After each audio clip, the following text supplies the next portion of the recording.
朋友你好，我是雪莉，欢迎收看文史大观园。苏格拉底有个很厉害的老婆，这事儿啊几乎是尽人皆知，因为他当众被老婆臭骂了一顿，又被浇了一盆水的轶事啊，太令人印象深刻了。而人们正觉得苏格拉底一定要生气了，他却说：“我就知道打雷之后必然下雨。”这句话就更脍炙人口了。这么看来呀，苏格拉底是脾气又好又幽默。据说呀，他甚至还劝告追随自己的年轻人说：“一定要结婚，如果你娶到好妻子，你会很快乐；如果你娶到坏妻子，你会成为哲学家的。”不过啊，他的儿子可受不了他妈。苏格拉底的大儿子名叫朗普洛克莱，这名字太长了，我们就叫他小狼好了。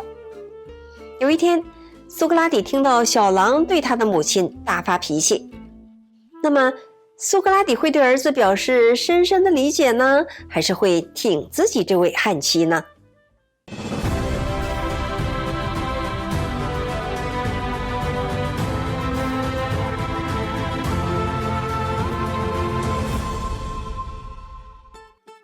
苏格拉底把小狼叫到面前说：“儿子呀，告诉我，你知道有些人被叫做忘恩负义的人吗？”“知道。”“你知道他们做了什么事得了这个名声吗？”“当然，这个词是人们称呼那些受人恩惠有能力报答却不报答的人的。”“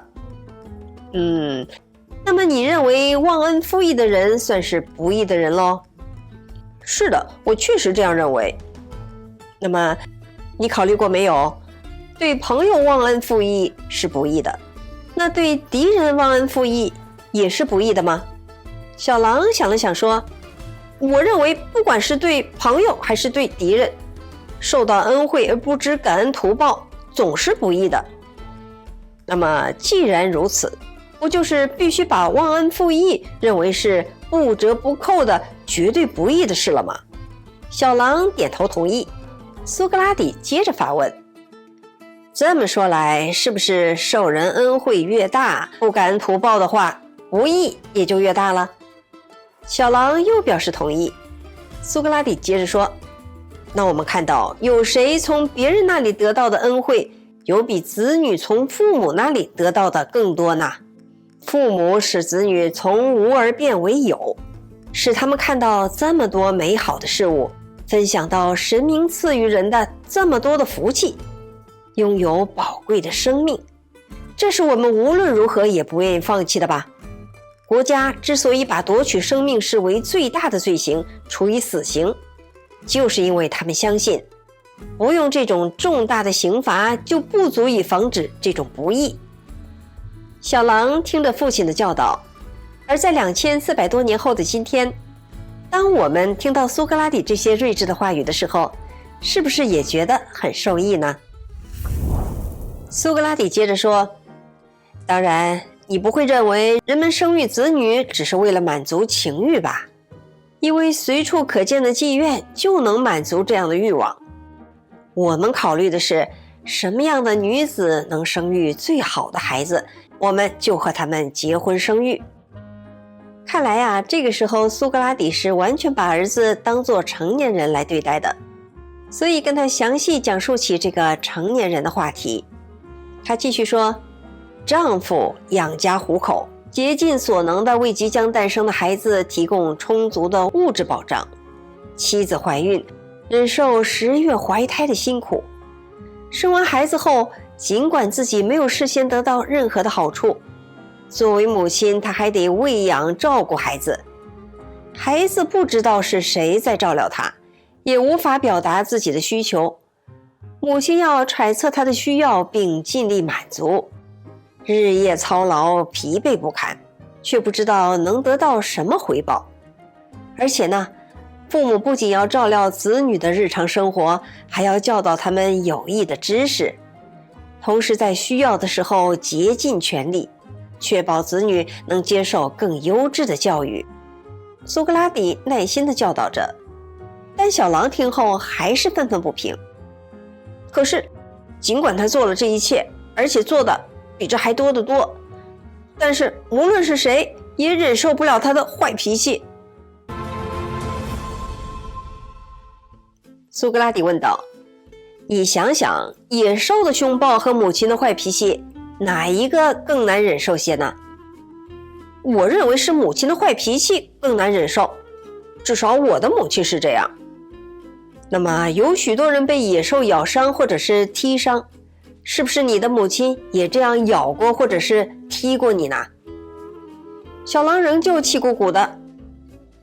虽然是没有，但他说的话是人无论如何都不愿意听的。可是孩子，你想一想，从你很小的时候开始，日日夜夜，你说过多少抱怨的话，做过多少顶撞的事，叫他心里难过呢？你生病的时候，又是让他多么的心焦呢？但是我从来没有说过或者做过什么让他感到羞耻的事情。孩子，难道你认为听到母亲的话，比悲剧演员在台上听到争吵的台词更难以忍受吗？小狼仍旧不服气。我认为演员们忍受这些话是很容易的，因为他们不会真的以为对方是真心侮辱或者是故意恐吓他们。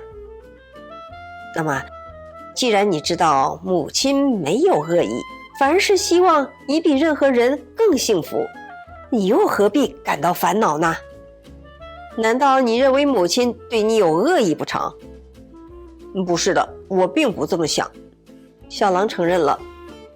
于是苏格拉底反问道：你的母亲这样仁慈地待你，在你生病的时候照顾你，给你提供一切需要的东西，还为你向神祈福，帮你还愿，你能说她是一个严厉的母亲吗？在我看来，如果这样的母亲你都受不了，那你实在是谁都受不了了。苏格拉底接着说：告诉我吧，还有谁是你认为值得尊重的人呢？你是不是决定不讨好任何人，不论是将军还是其他的首领，你是不是都不愿意服从啊？当然不是，小狼回答说。那么你是否希望让邻居对你产生好感，乐意在你需要的时候为你提供帮助，在你遇到困难的时候提供支持呢？当然是的，苏格拉底追问。当你在旅行时和任何人相遇，无论是在陆地还是在海上，你认为与他们的关系是敌对好呢，还是友善好呢？你认为应该尽力地得到他们的好意吗？小狼喃喃地说：我想我应当求得他们的好意。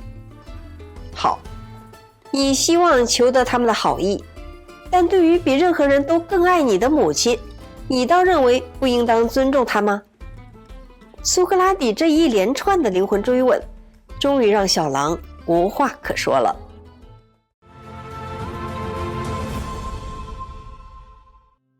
看到小狼渐渐低下了头，苏格拉底继续说：国家不会关注一个人对其他人忘恩负义的行为，但是如果一个人不尊重父母，就会受到严厉的处罚，不能担任领导职务。因为大家认为这样的人不会忠诚地为国家工作，也不会公正地履行其他的职责。不仅如此，如果任何人不好好地给他去世的父母修墓，当他竞选公职的时候，国家还要对这件事进行调查呢。所以呀，我的儿子，如果你是聪明人，你就应该祈求神明饶恕你过去不尊重母亲的罪，免得神明把你当做一个忘恩负义的人，而不肯施恩于你呀。苏格拉底最后强调说，你也应当重视别人的意见，免得他们看到你不尽子女的责任，大家都来谴责你，你就会成为一个没有朋友的人了。因为人们既然看到你对父母忘恩负义，他们就会想，如果他们对你好，也不会得到回报的。这段对话是根据苏格拉底的学生瑟诺芬的《回忆苏格拉底》一书中的有关内容整理的。小狼最终是否变成了个懂得孝顺妈妈的少年呢？书中并没有交代。不过如果谁听了苏格拉底的这番话，还不懂得感激父母，尽心尽孝，是不是就太不应该了呢？观众朋友，您是怎么想的呢？